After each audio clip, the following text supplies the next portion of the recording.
Bonjour, cette vidéo va présenter l'exercice 6.2 de la page 100 de notre syllabus. Alors, on nous demande, en utilisant la définition de ce que pourrait être la dérivée, de calculer le nombre dérivé de f en différentes valeurs de a. Et on nous donne trois fonctions, donc 3 fois f de x, et différentes valeurs de a auxquelles on voudrait connaître le nombre dérivé. Alors, première chose, avant de commencer cet exercice, on va rappeler vite fait ce que c'est que le nombre dérivé. Comment est-ce qu'on avait défini le nombre dérivé? On l'avait écrit f' de a, c'était le nombre dérivé de f en a.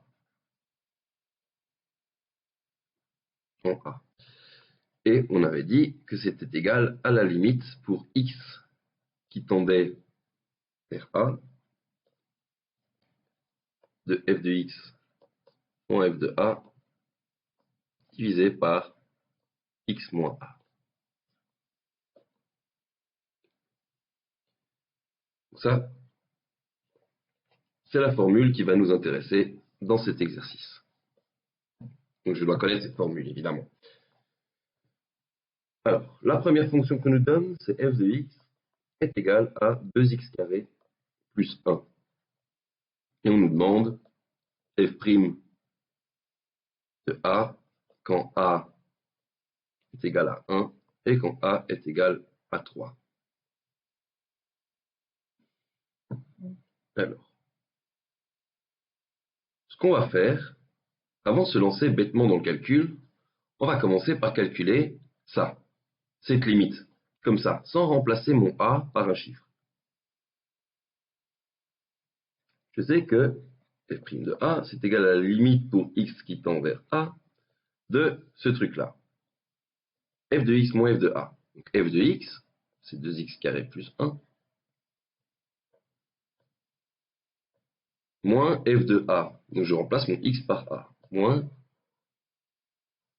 2a carré moins 1. On a le moins ici, et donc moins f de a, ça fera moins 2a carré moins 1. Et je divise ça par x moins a.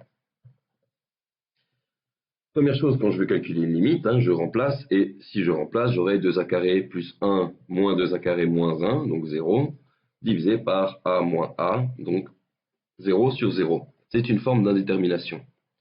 Heureusement, je connais la technique pour lever cette forme d'indétermination, ce 0 sur 0. Pour lever ça, il faut que je passe par une factorisation. Autrement dit, cette limite, cette fonction, peut être réécrite comme étant x moins a fois quelque chose en dessous et x moins a fois quelque chose au-dessus.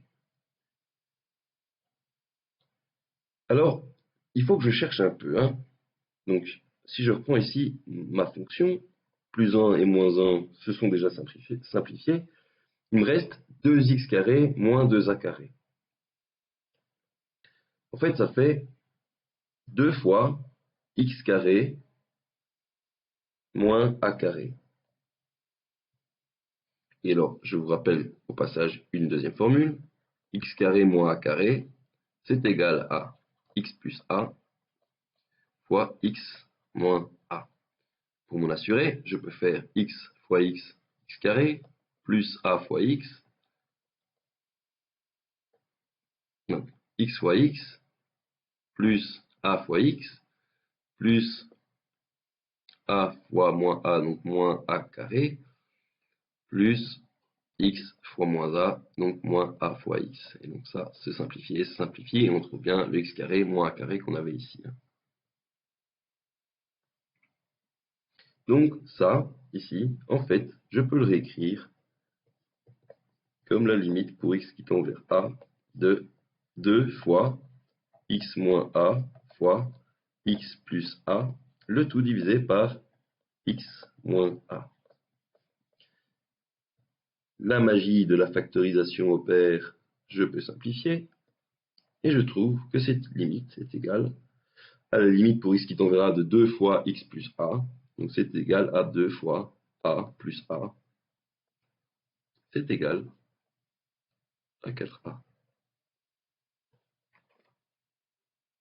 Voilà, j'ai trouvé f' de a. Maintenant, j'ai plus qu'à remplacer a par 1 pour trouver la valeur de f de 1. Donc f' de 1, ce sera égal à 4 fois 1, c'est égal à 4. Et f' de 3 sera égal à 4 fois 3, c'est égal à 12. Oups, c'était moins 3, je viens de m'en apercevoir. 4 fois moins 3, ça fera moins 12. Voilà. Et j'ai répondu à cette première question.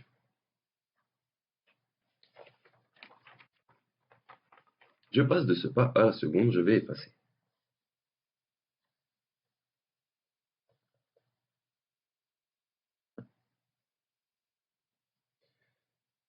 Ce coup-ci, f de x est égal à 4x moins 3.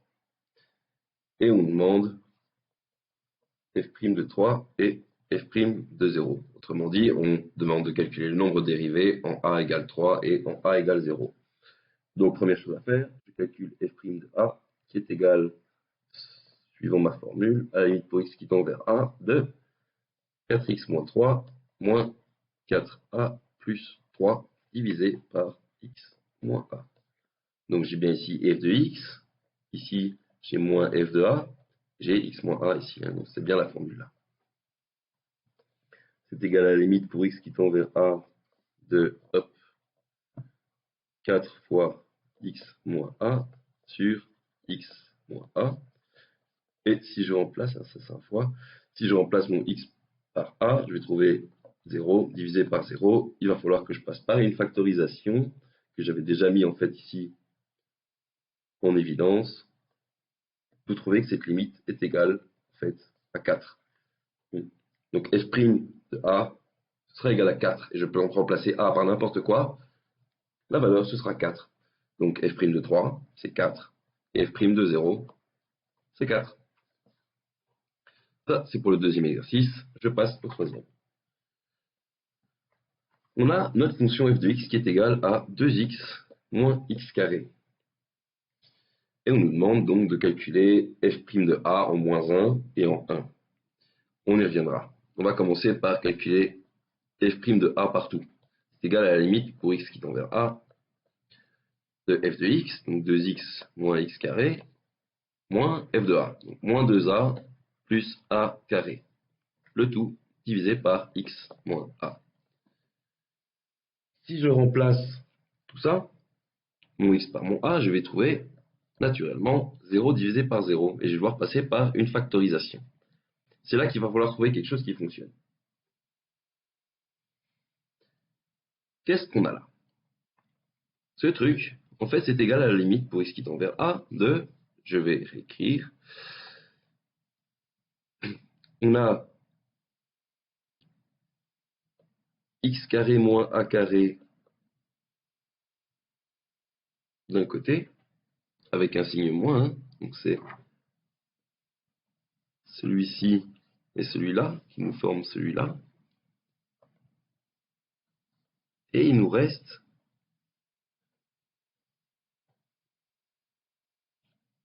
plus 2 fois x moins a. Donc ça, c'est en vert qui vont me les donner. Le tout divisé par x moins a. Ici, c'est la même chose que ce que j'avais là. Hein. Je peux le réécrire. C'est égal à la limite pour x qui tend vers a de moins x moins a fois x plus a plus 2 fois x moins a, le tout divisé par x moins a. Et là, c'est une très belle façon de le factoriser puisque, j'oublie une parenthèse, puisque, du coup, je peux simplifier mes x moins a. Je pouvais mettre mon x moins a en évidence. Hop, je le simplifie. Ce sera égal à la limite pour x qui tend vers a de moins x plus a plus 2. Et ce coup-ci, si je remplace x par a, je vais trouver moins 2a plus 2. Et j'ai trouvé la valeur de f' de a. Je peux désormais calculer f' de moins 1, donc la valeur du nombre dérivé de f en moins 1. Ce sera moins 2 fois moins 1 plus 2. 2 plus 2, 4. Et f' de 1, c'est égal à moins 2 fois 1 plus 2, ce sera égal à 0. Et j'ai répondu à toute ma question. Fin de la vidéo.